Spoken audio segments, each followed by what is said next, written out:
When truth was lost and hearts were frozen from you, Allah came a prophet chosen, blessed Prophet Muhammad, obedient to you, taught us the things we ought to do. He taught us for certain that you are one, and that you have neither a daughter nor son. He taught us to be good to our mother and father, and that paradise lies under the feet of our mother. I love you, my prophet, and sing your praise, and follow your sunnah, prophetic ways. I love you, my prophet, and sing your praise, and follow your sunnah, prophetic ways. Assalamu alaikum wa rahmatullah. Peace and the mercy of God be upon you. Welcome to Back to the Prophet, where we go back to the life of the Prophet, peace and blessings be upon him, to discover the real meaning and intent of the Quran and Hadith, the sources, the two primary sources of Islam.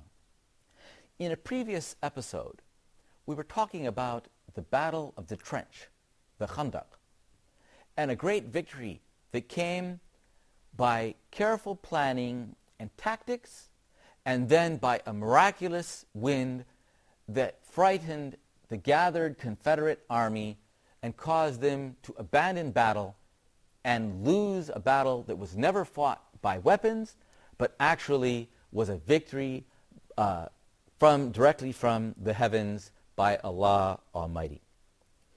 The Prophet Muhammad ordered the Muslims to assemble around the treacherous Bani Qurayza, who had violated their treaty and torn their treaty up, and had planned to attack the Muslims and slaughter their innocent women and children and attack the forces of Islam from behind while the enemy was before them. And so he told them, don't pray Asr, the mid-afternoon prayer, until you reach Qurayza. Now there were two groups. And one group interpreted the saying of the Prophet by its literal words. And so they did not pray the mid-afternoon prayer until after it had expired. They prayed at Bani Qurayza. While the other group used their intelligence, al-aql, the greatest gift we have from Allah, to understand and interpret the intent of the Prophet. And so they said, no, the Prophet intended for us to go as quickly as possible. He didn't intend for us to forsake the time of prayer. This tells us that in Islam, the ulama, the people of knowledge, those who have the wisdom and intelligence to lead the community, must interpret the Quran and Sunnah, not literally by its words alone, but by the maqasid, or the true intent, the higher purposes. And so you must examine the verses of the Quran or the hadiths of the Prophet and discover the purpose intended by those ayahs or hadith, so that you can achieve what is intended, even if it may not be what is literally true.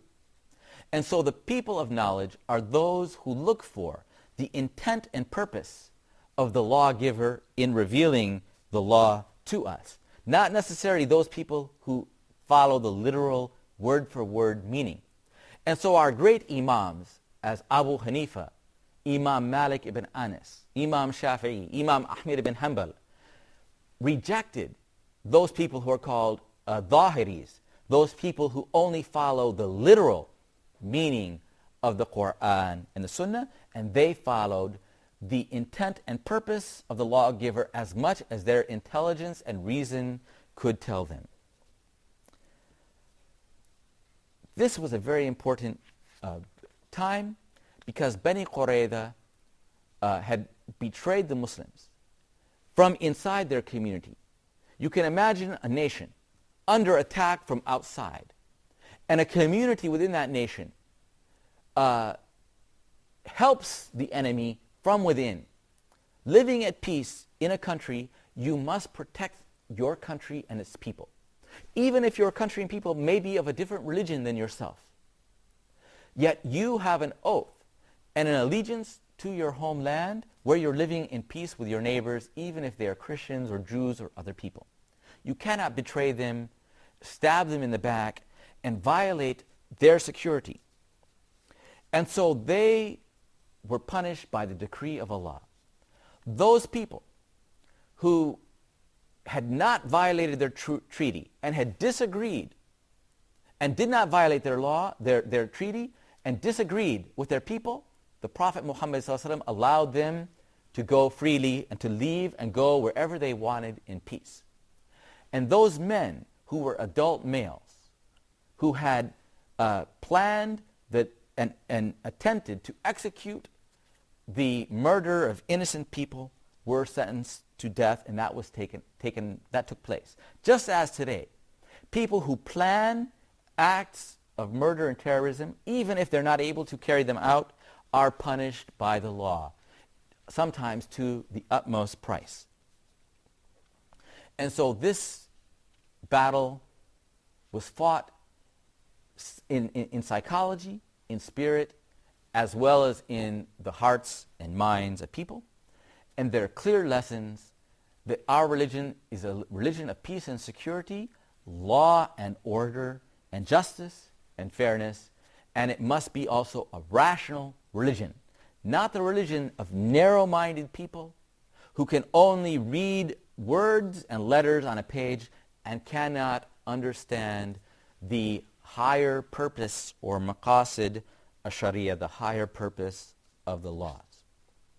This led, after this failure of this huge invasion of Medina, the Prophet wanted to respond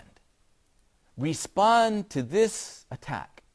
Now you and I, we might think the best thing to do after having this great victory is to now go and attack Mecca with an army and slaughter them as they had shortly before wanted to slaughter you. But Allah guided the Prophet in ways that sometimes human beings can't understand. So the Prophet was promised Fathun Mubin, a great and clear victory by Allah Almighty.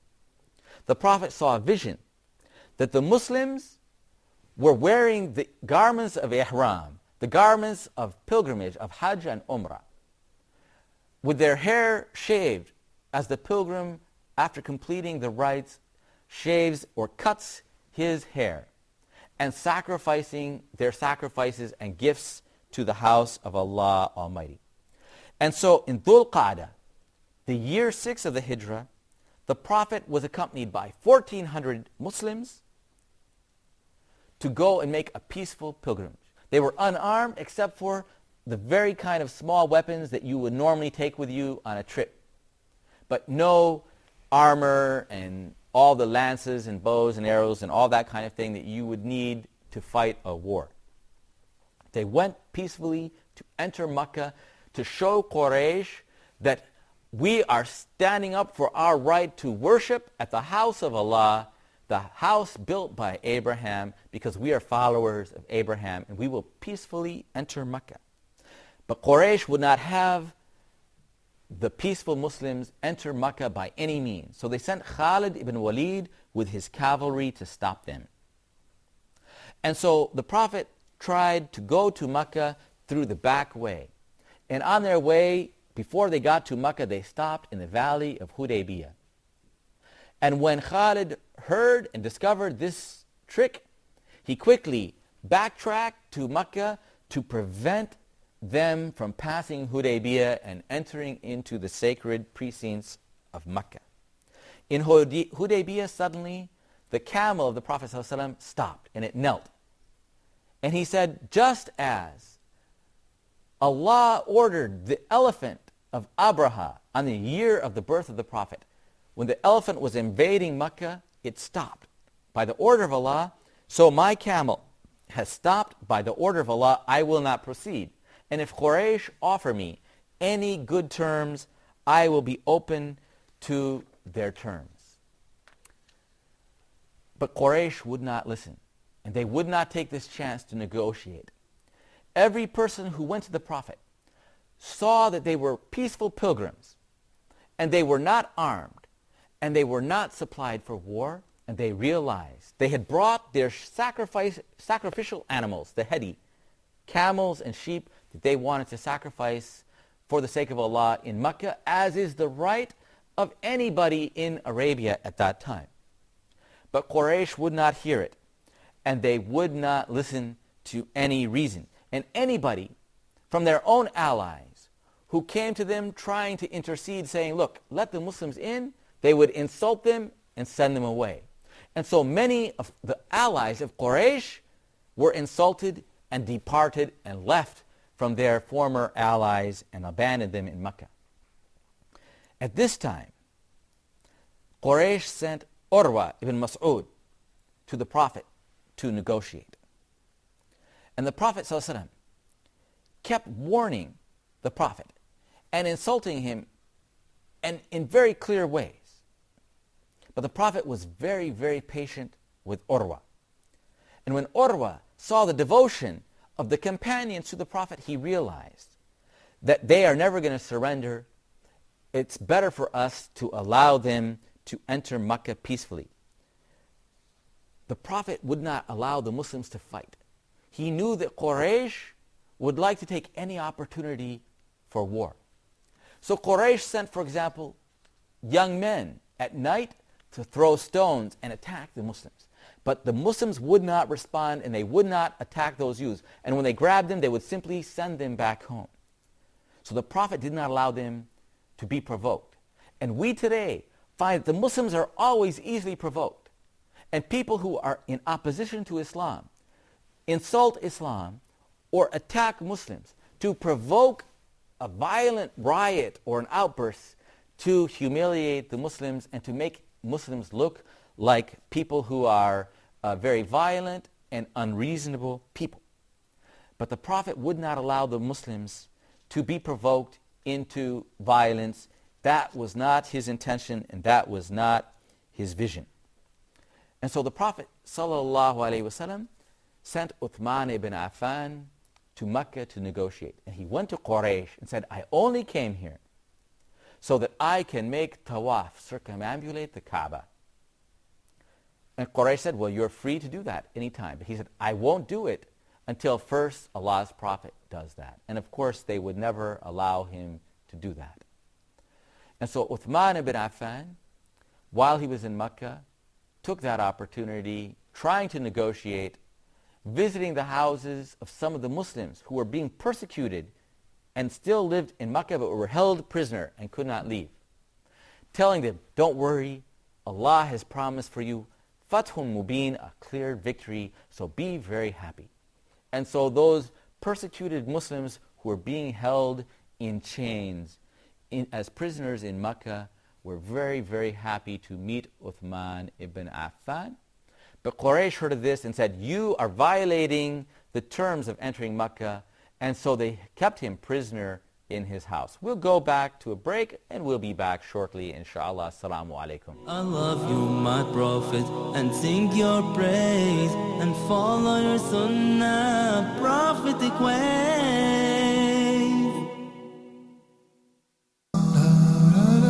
Closing the Gap.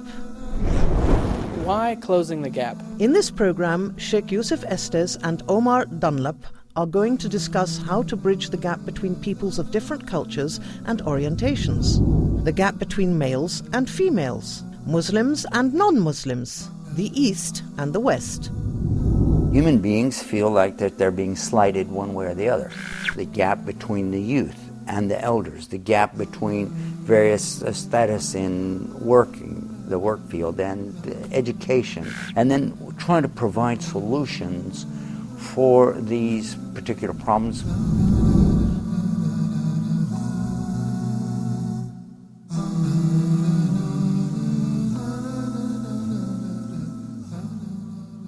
I love you, my Prophet, and sing your praise, and follow your sunnah, prophetic ways. Assalamu alaikum. Welcome back to our program. Chapter 8 of the Holy Quran is Surah Al-Fath. And Fath means a great victory or conquest or opening. And it is talking about this vision of the Prophet and the great victory promised by Allah. And this victory took place at Hudaybiyah. Because what happened was that Uthman was held prisoner by Quraysh. And when the Muslims heard of that, even though they had very small, light weapons, and they were very greatly outnumbered, they all gathered underneath a tree in Hudaybiyah and swore to the Prophet a pledge of allegiance they would not leave, and they will fight to the death if necessary to protect the Prophet and to protect Islam and to protect Uthman ibn Affan. Because the rumor was that they were about ready to kill him. But when Quraysh heard that, the Muslims were ready to come and protect Uthman, they quickly let him go. And so they were ready now for a negotiation. And this is all mentioned in chapter 48 of the Quran, the great Fath. And so the Prophet ﷺ negotiated, and they sent Suhail to negotiate with him. And the Sahaba were gathered ready for war, but the Prophet calmed them all down. And now, when the representative of Quraysh came, they saw the Prophet being very kind, very gentle to him. And they were very shocked. Why is he treating this pagan in this, and being so humble to him? He didn't ask any opinion of his companions. Usually the Prophet practiced shura. He consulted with his opinion, the companions, about everything big and small that happened. And that is what we do as Muslims. We consult with one another. But Allah was directing him. And so when Allah directed him, he couldn't consult with anyone. Not Abu Bakr, not Umar, anyone. So they see the Prophet being insulted by this representative of Quraysh, and he is being so open, so gentle and humble. Abu Bakr was furious. Omar was furious. He said, "Oh, Abu Bakr, aren't we Muslims? Isn't he the messenger of Allah? Why is he behaving in this way? Why is he treating us like this and treating that unbeliever like that?" But Abu Bakr was very wise. He said, "I swear he is the messenger of Allah, therefore, Omar, you must obey him." And so Omar calmed down. But Omar said to the Prophet the same thing he said to Abu Bakr. And the Prophet replied to Omar, "I am the servant of Allah. I shall not disobey the command, and Allah will not cause me to fall into ruin." And so the Prophet dictated to Ali to write whatever the Suhail, the representative of Quraysh, told him. So the Prophet said, "Say, in the name of Allah, the merciful, the compassionate." But Suhail said, "No, we don't know anything about Ar-Rahman, Ar-Rahim. Those aren't names. Merciful and compassionate are not the name of our God. We only know the name of Allah." And so he said, write in your name, O Allah. Then he said, "This is what, O Ali, write, this is what Muhammad ibn Abdullah, Rasulullah, Muhammad Rasulullah, the messenger of Allah, has agreed with Suhail." But Suhail said, "No, I don't recognize that you're Allah's prophet. If you were the prophet of Allah, I wouldn't be here. And so write your name and your father's name." And so he agreed. These are humiliations to the Prophet, denying the Prophet's right to say he is the prophet of Allah. Then he wrote, agreed to a ceasefire for 10 years. Nobody will be attacked. If somebody from Quraysh becomes a Muslim and leaves Mecca and goes to Medina, the people in Medina must send them back. But if somebody from Medina leaves and goes to Quraysh, they will not be sent back, even if they have left Islam. And there will be no disloyalty or forming any secret alliances to break this treaty. Any individual who wants to enter into any peaceful agreement is okay. You cannot enter Mecca, you cannot make the pilgrimage. But next year, when we decide, then you can come only with your sidearms. You can stay in Mecca and make pilgrimage only for 3 nights. Then you have to leave. And you can't bring anything else into Mecca. At that point, the Sahaba were shocked. Why would the Prophet agree to such a thing? Humiliating conditions. That if a Muslim from Mecca came, we have to send him back. But if somebody leaves Mecca, they won't send him back. At this point, Suhail's own son came out. He was bound in irons by his own father because he was secretly a Muslim. His father was torturing him and keeping him prisoner. But the Prophet had no choice. He said, look, I want to help you, but I have entered into this agreement. I will not violate it. You have to go back. And so this was shocking to all the Muslims, that he would send this poor young Muslim back to his cruel father in chains. Then the Prophet said, be patient. And he ordered his companions, go sacrifice your hedi, your sacrifices, and shave or cut your hair as in the vision, as if you had completed your pilgrimage. But the Sahaba just stood there, shocked, dumbfounded. They were always so obedient to the Prophet. They were always, immediately would follow whatever the Prophet told them, but they didn't move. And he ordered them a second time, do your sacrifice and shave your hair. And they did nothing. A third time, they did nothing.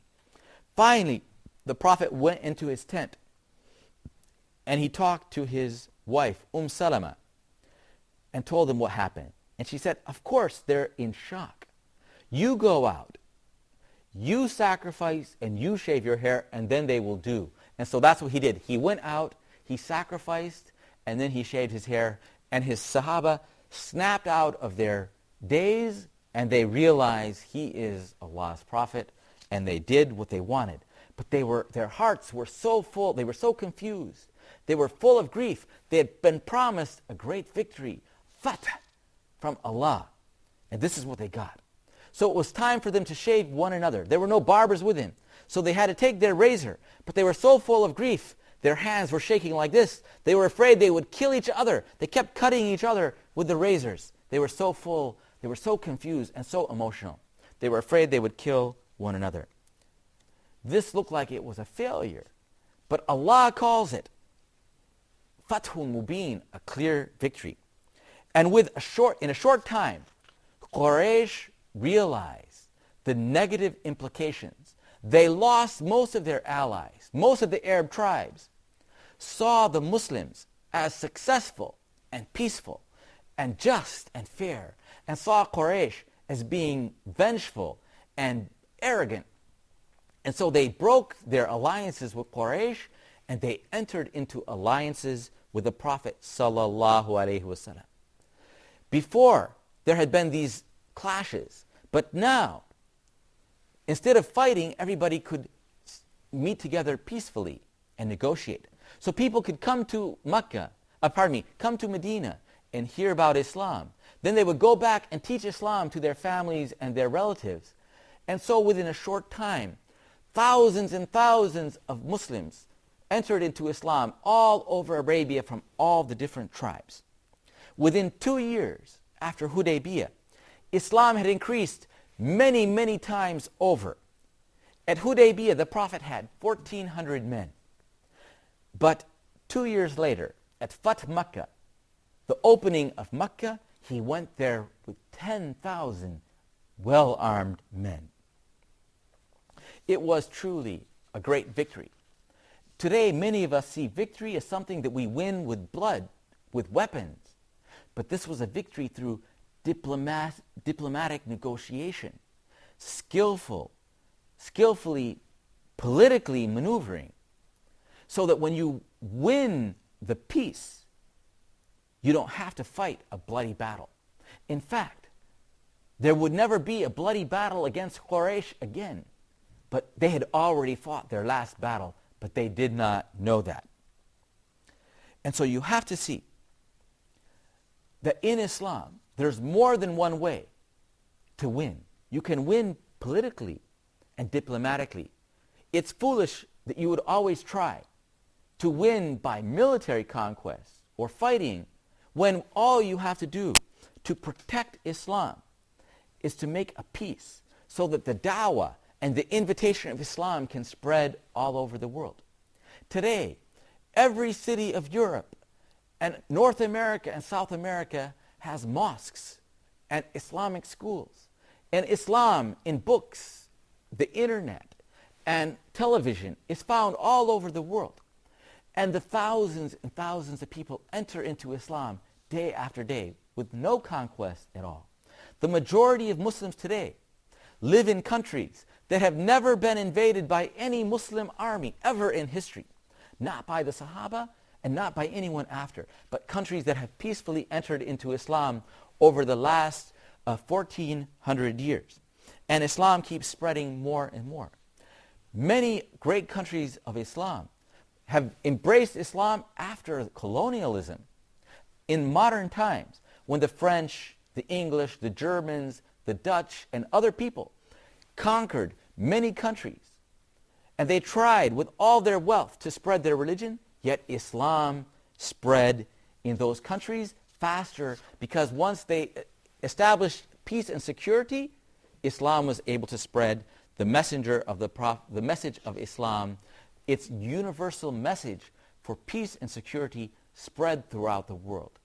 By keeping the peaceful da'wah of Islam and using whatever means we can to secure our faith and our human rights and recognize the rights of other people to their faith and their human rights, we can truly bring a victory to Islam, as this diplomatic victory of Hudaybiyah was called in the Quran in the chapter called Al-Fath, the victory, Al-Fath Al-Mubin, the clear and great victory of Islam.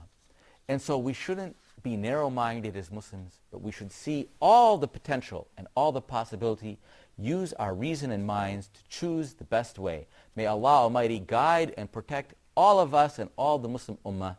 Assalamu alaikum wa rahmatullahi wa barakatuh. When truth was lost and hearts were frozen, from you, Allah, came a prophet chosen. Blessed Prophet Muhammad, obedient to you, taught us the things we ought to do. He taught us for certain that you are one, and that you have neither a daughter nor son. He taught us to be good to our mother and father, and that paradise lies under the feet of our mother. I love you, my prophet, and sing your praise, and follow your sunnah, prophetic ways.